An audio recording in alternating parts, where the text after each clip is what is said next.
dhewe matur kathah-kathah. Iya. Luwih dhisik uluk salam no. Assalamualaikum warahmatullahi wabarakatuh. Koyoke sing delok akeh kok sing nyawuri sithik men ya. Balenono. Kowe sing suaramu gedhe. Iya. Assalamualaikum warahmatullahi wabarakatuh.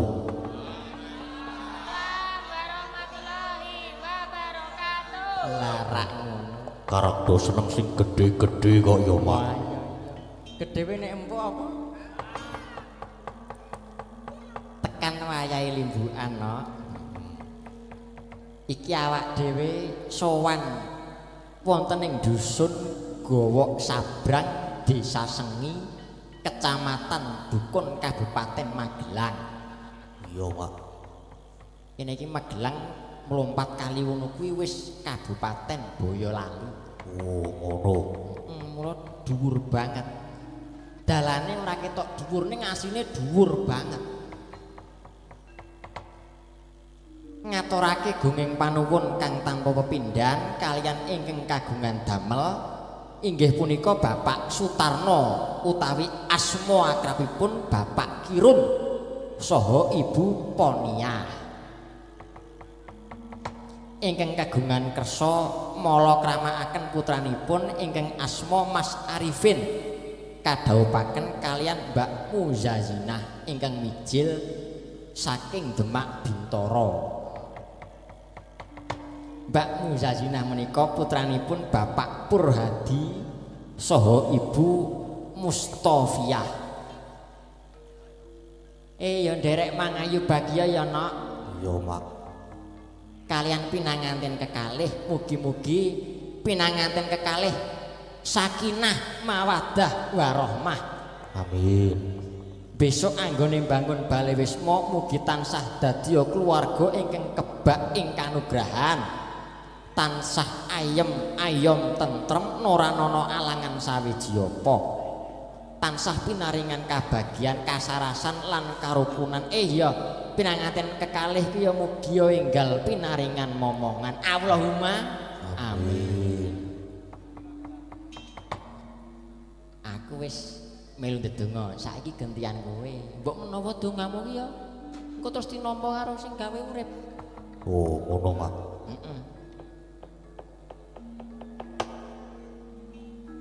Ki, mugi-mugi pokoke sami kalian simak. Wah, ame ngopo? Ya ngono ya kena. Lah iya to, Pak. Kula sak rombongan nggih nyuwun pangapunten ingkang sak kathah-kathahipun menawi wonten lepat anggenipun marak swan wonten ngarsanipun Bapak Kirun saha Ibu. Sowan wonten ing dusun Sengi mriki anggenipun mundhi dawuh saking Bapak Kirun sak keluarga supados paring lelipur kalian para warga masyarakat ing dusun Gowok Sabrang. Gowok Sabrang.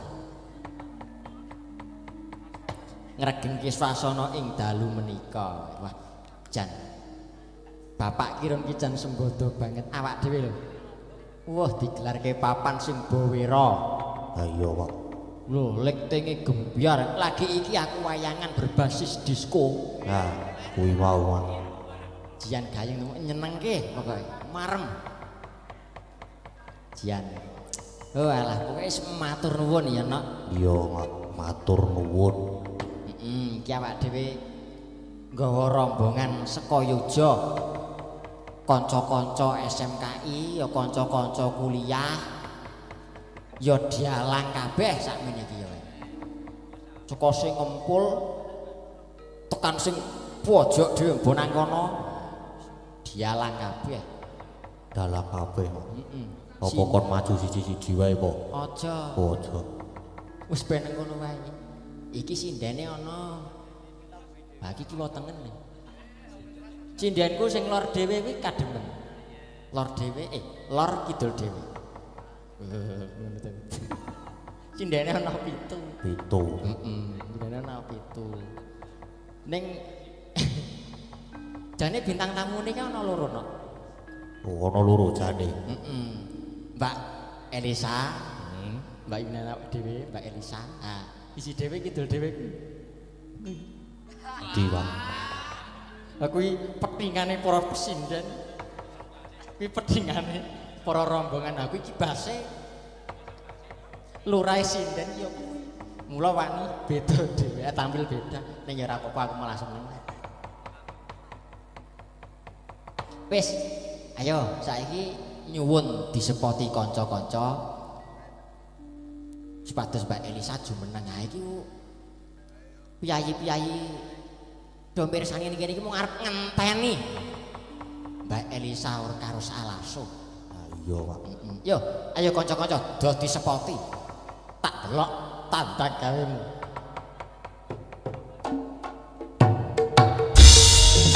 Oh, ayo kita. Mantap, Pak.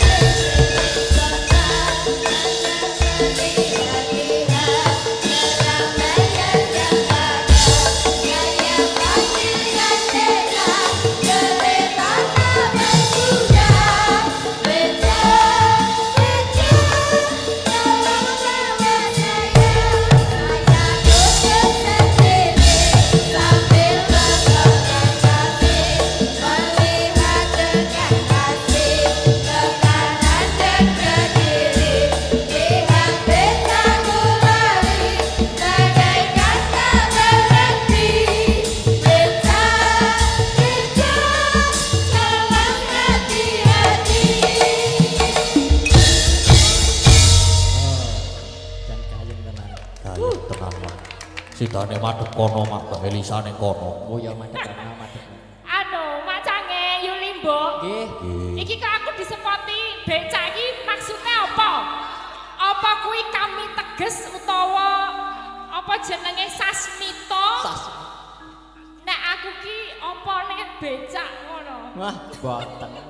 Mbok menawi Apa? medun saka kene numpak becak. Numpak becak. Ora numpak becak yo karo munggah lah yo mesakake, ra iso dipindah gigike. Gigi. Nggih, niki sowan wonten dalemipun Pak Kiron. Nggih. Jen niki wau sampun sowan, sampun proto. Nggih. Kalih Pak Kiron, matur suwun Mas Gadang, Mas Gade. Nggih. Mbak Yune yo dijak, dirangkul, Nggih, dijak Mbak. sowan mrene. Wis sesuk meneh ki rasah mikir apa jenenge pira ta pira. Ning lak nggih pantese. Ya kan sing penting nek Mas Gadang, Mas Gading mayang ki aku seneng ngono lho nyengkuyung.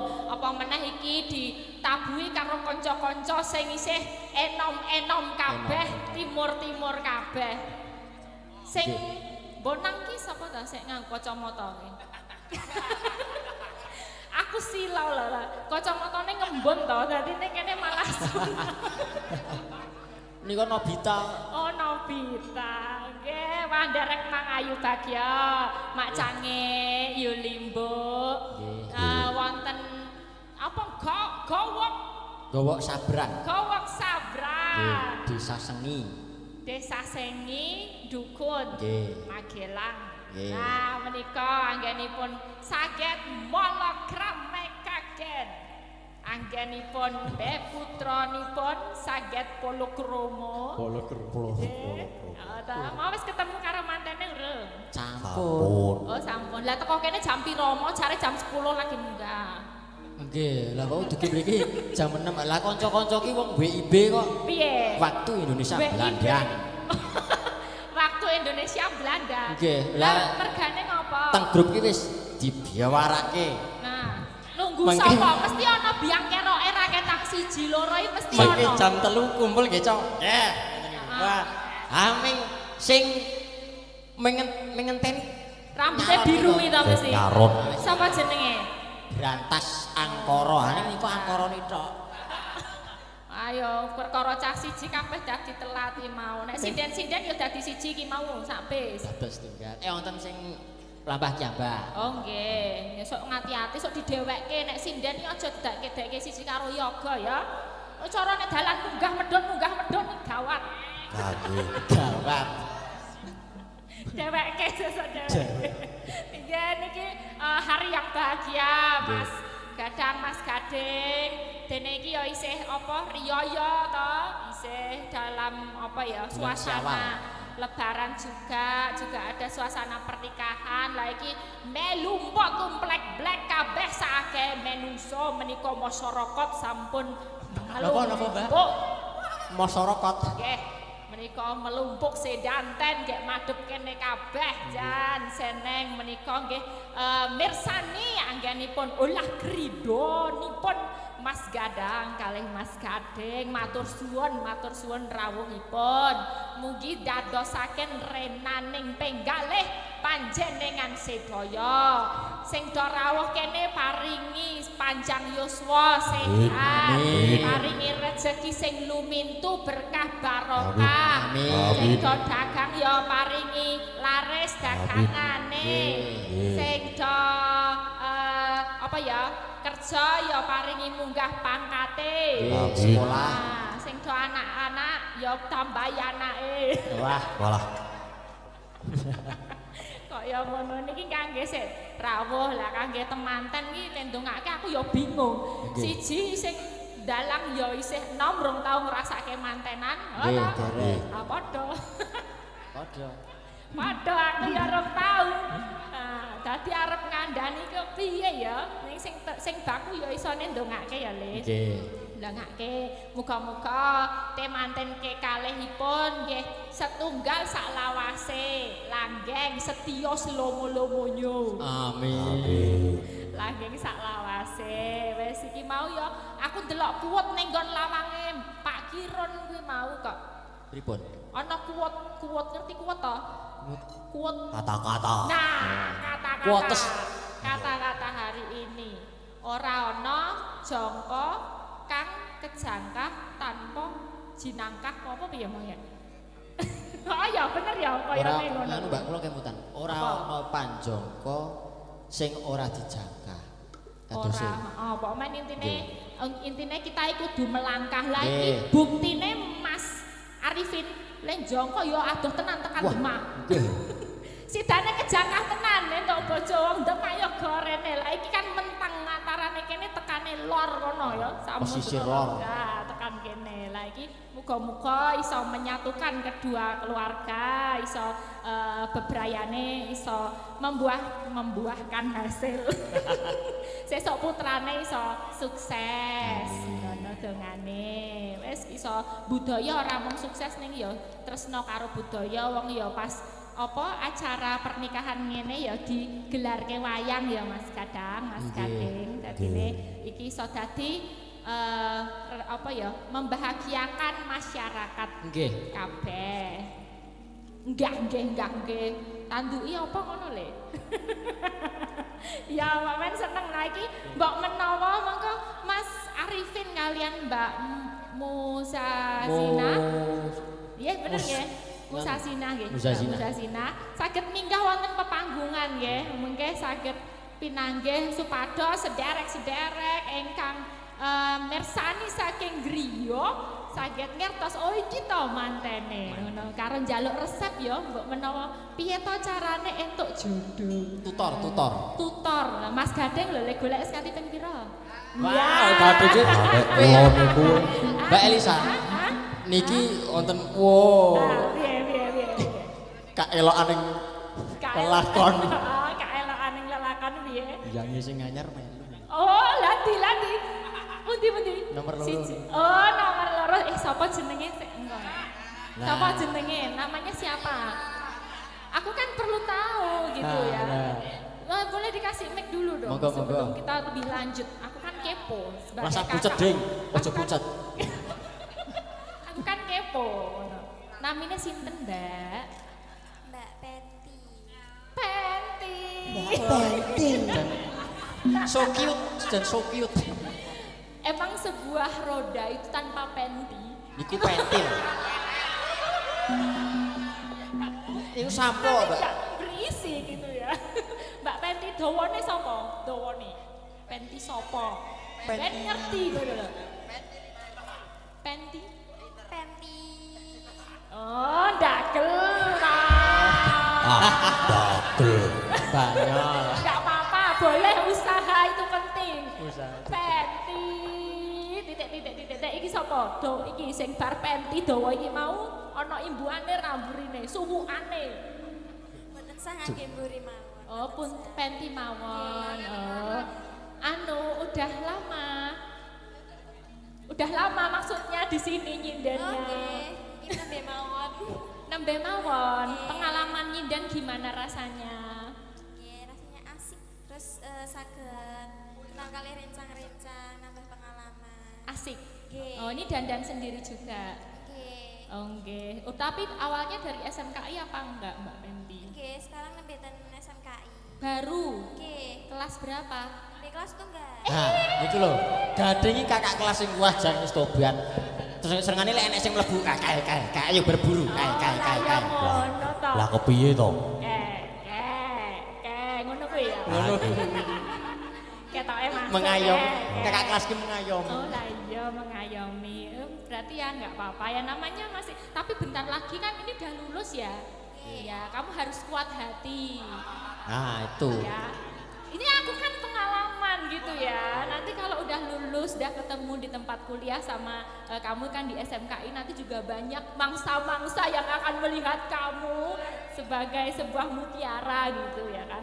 Juga Mas Gading di dunia berikutnya yang di kuliah atau di mana juga ada mangsa-mangsa yang melihat Mas Gading itu harus ditatakin hatinya ya. Mutiara. Nggih Mbak Penti ini sekalian kita kenalin jajare sinten iki? Nah, nggih sekalian. J Wilujeng Dalu. Wilujeng Dalu. Derek nepengaken nami kula Nabila. Nabila dari Kulon Progo. Oh, Kulon Progo. SMKI atau Sudah lulus sudah lulus? Nabila udah lulus. Ini baru aja lulus barengan satu angkatan. tahun 2023. 2020. Oh, ya udah 2 tahun yang lalu. Oh, sakniki Saniki melanjutkan. dereng melanjutkan. Oke, dulu karawitan apa pedalangan, apa tari, apa teater? Oh iya, karawitan. Mbak Nabila. Udah ada yang punya belum? Sing asta kendang. Sing kendang. Nggih. Oh, gawane kendang, Gawan. gawane dalang. Iki gawane sapa iki? Jajare iki gawane sapa ora? Wah, Aku ra ndek gawe sama-sama. gawang. Rasa curhat topik. Rasa curhat. Etok-etoke iki ana. Jane aku wong ilang lho nang kene. Dikenalke makane ben gek sapa engko sing nggawa mulih ngono. Ora ono sing nggo mulih. Oh ya disebarkan, tebarkan pesonamu. Mbak sinten? Wis mboten asing malih nggih niki kudune. Nggih. Derek tepak kula Pipit. Pipit. Dawane ya pipit. Pipit iki koyo cilik ning gedhe. Cilikne gede. Mbak Pipit saking Saking keluar. ngeluar. Kula niku Mbak Elisa. Nggih. Tangga kula. Tangga ya. Lah iya iku. Dadi iki mangkat dhewe ya ora bareng bis. Ora. Nah iya. Ditinggal. Ya Mbak Pipit ngeluar. Sebelah lah iki mau pawange nggih. Nah, iki. Sugeng Dalu. Lah, jian kemayune. Suarane. Mboten ketinggal nggih ketutupan gong nggih. Coba berdiri. Berdiri, Coba jumeneng. berdiri ya, jumeneng supaya Ayo, pada Dik. bisa tahu gitu ya. Ini ketutupan gong soalnya nggih. Lah, Sakit ketinggal mboten? Tinggal nggih. Mandap. Mandap mau mandap. Kenapa, Mbak? Iki kok dicekeli terus kebelet pipis apa piye ya. Kene alon-alon ya, Nduk. Alah. Nggih. Gua aku ora kajar Jaluk bae. bledem ra. Pakai ini aja ya. Nah, gini kan kelihatan. Ya, jangan anjlok. Iya, gitu. Siapa ini sing ngedol? Marem. Ini adalah orang yang mencintai kamu, ya. Ya, kenalin dulu dong karena di pojok sendiri kan nggak kelihatan. Namanya sinten? J derek tepan. Nggih. Kula Sasa. Sasa. Oh ya, Sasa itu panggilan atau emang Sasa aja namanya? Sasa. Sasa panjangnya? Sasa. Nah, iki sapa-sapa kok ngono iki dagelane sapa to? Kok petingane dagelan dinggo kabeh. Sasa umurnya berapa? Umurnya baru 16 tahun. 16 tahun. Ini SMKI apa enggak? J SMKI. Tari atau menggambar? Musik? Tata bubar. Apa? Arsitek. Arsitek. Apik iki, jos. Kamu kira-kira sebagai seorang arsitek pengen membangun apa ya? Apa yang ya membangun mungkin jalan SMKI yang bolong itu tambal ya. Oh iya. Sasa ini bawaannya siapa? Ada yang punya belum? Itu ya nyaron. Ya? Sik nyaron. Oh iya nyaron. Karo sing ngiter. Oh karo sing loro. Loro. Oh sik setok bar boten terus nggih. Gentah-genti. Ya, Mbak Sasa dari mana? Dari rumah.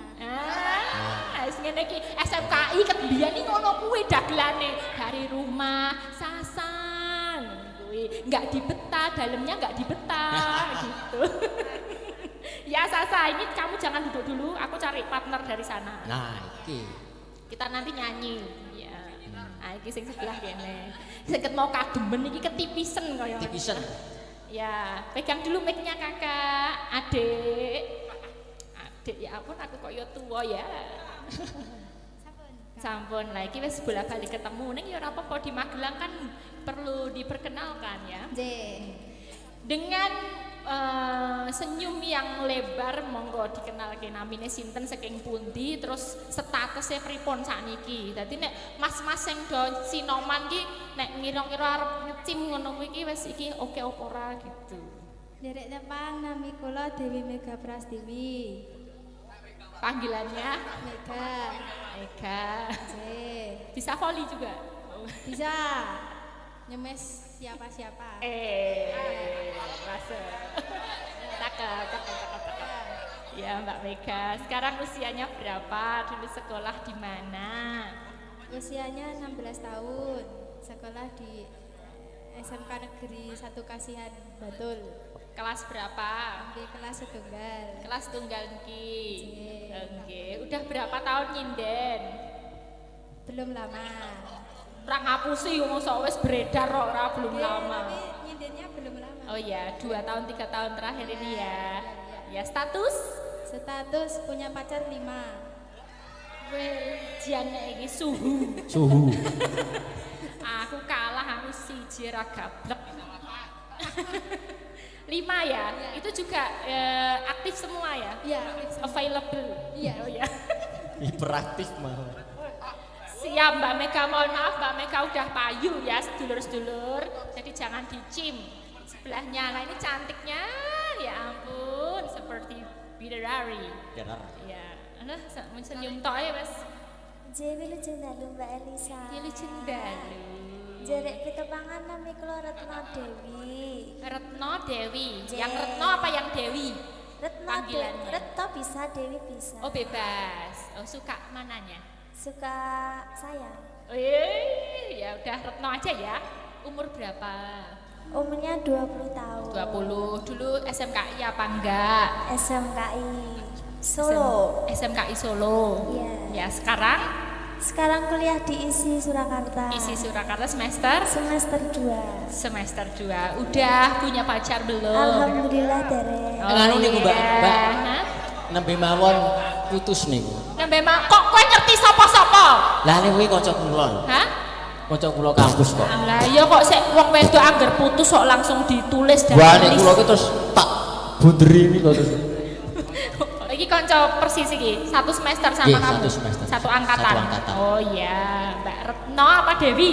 Retno. Retno wae ya, Mbak Retno ya. Jadi yang ngajak sini sih Gadang. Nggih, dosen yuk. Oh, tadi di naik kereta apa dianterin? Sama yang demu itu. Sama itu. Wah, sing demung wis Iya, wis ambil langkah wis.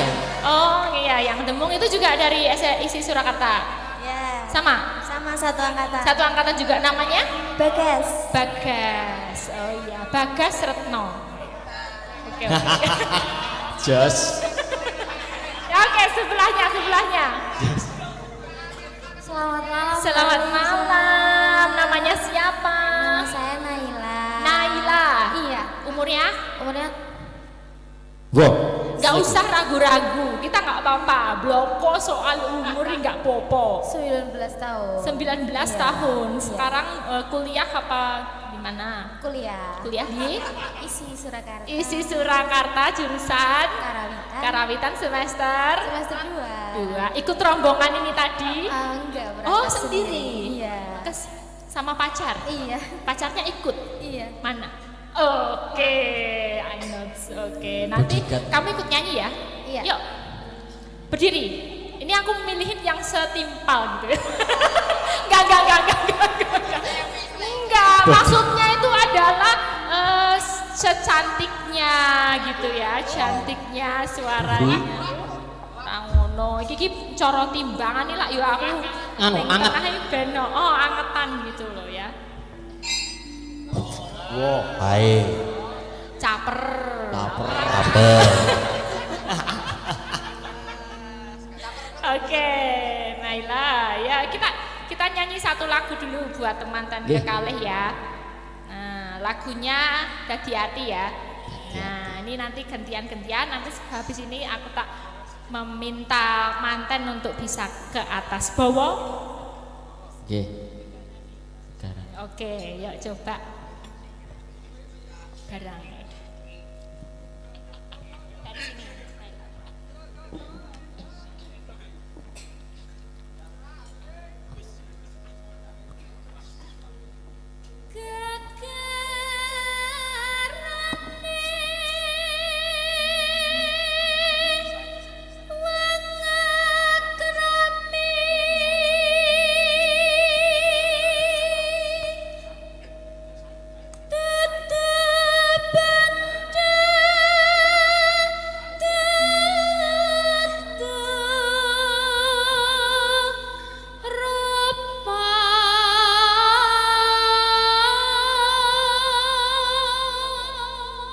Mantap. Ini boleh diartikan Yuli Mbok.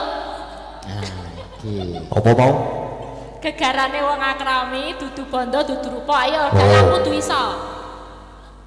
Monggo diartikan Mak Cangi. Kegarane. Kok dioper? Kira-kira. Kira-kira apa? Enggak apa-apa itu bebas kira-kira. Apa ya? Gegarane wong akrami. Kegarane sih apa? Nah, Ayo apa? Wah, jan wis kegarane iki pegangan. nah. Ayo kuwi. Akrami apa? Akrami kuwi Apa ayo? wong dijodohan. Ah, kuwi. Dudu bondo dudu rupa. Tegese Apa ayo? Pegangan dudu Wong- bondo iya apa? dudu bondo. Dudu bondo iki bukan harta. Dudu Dudu rupa. bukan paras. Ya. Nah, Rupa. bukan wajah juga. Bukan wajah. Tapi apa? Ayo. Apa? Nah, iki Bariki, Oh, jawabannya bariki. Urung, Ton. bariki. Belum.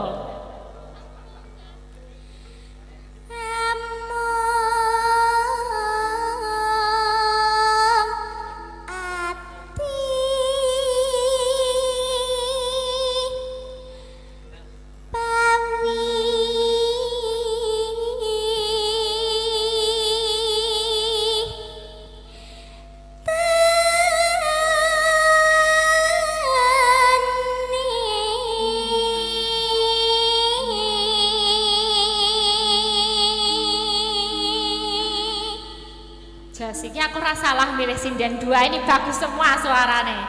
Apa artinya ayo? Amung ati pawitane. Amung ati pawitane. Gampang amung ati ra iso. Nah.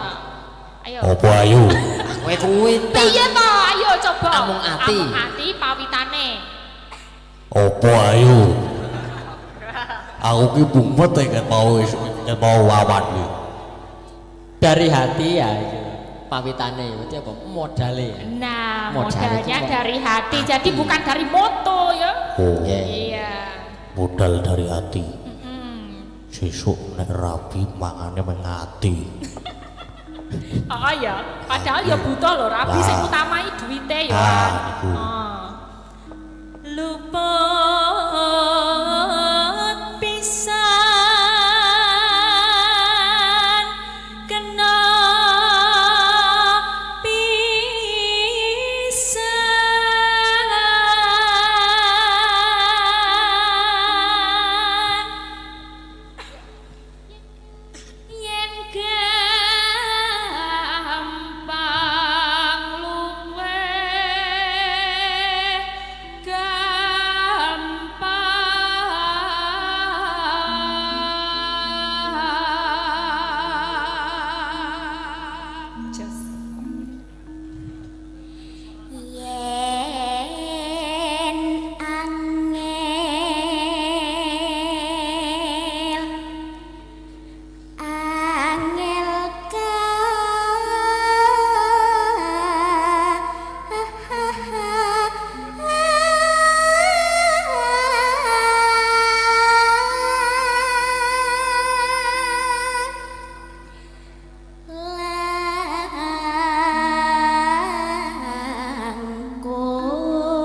Jas iki sinden-sinden wis tak uji ya.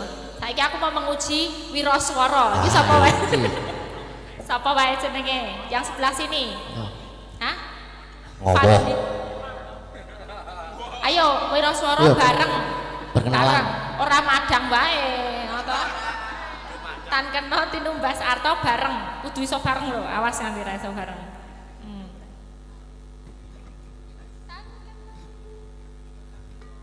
Tan kena tinumbas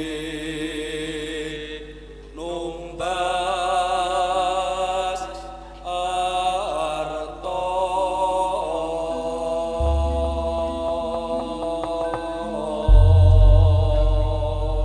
Sip. Kene yo apik. Jos.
Luar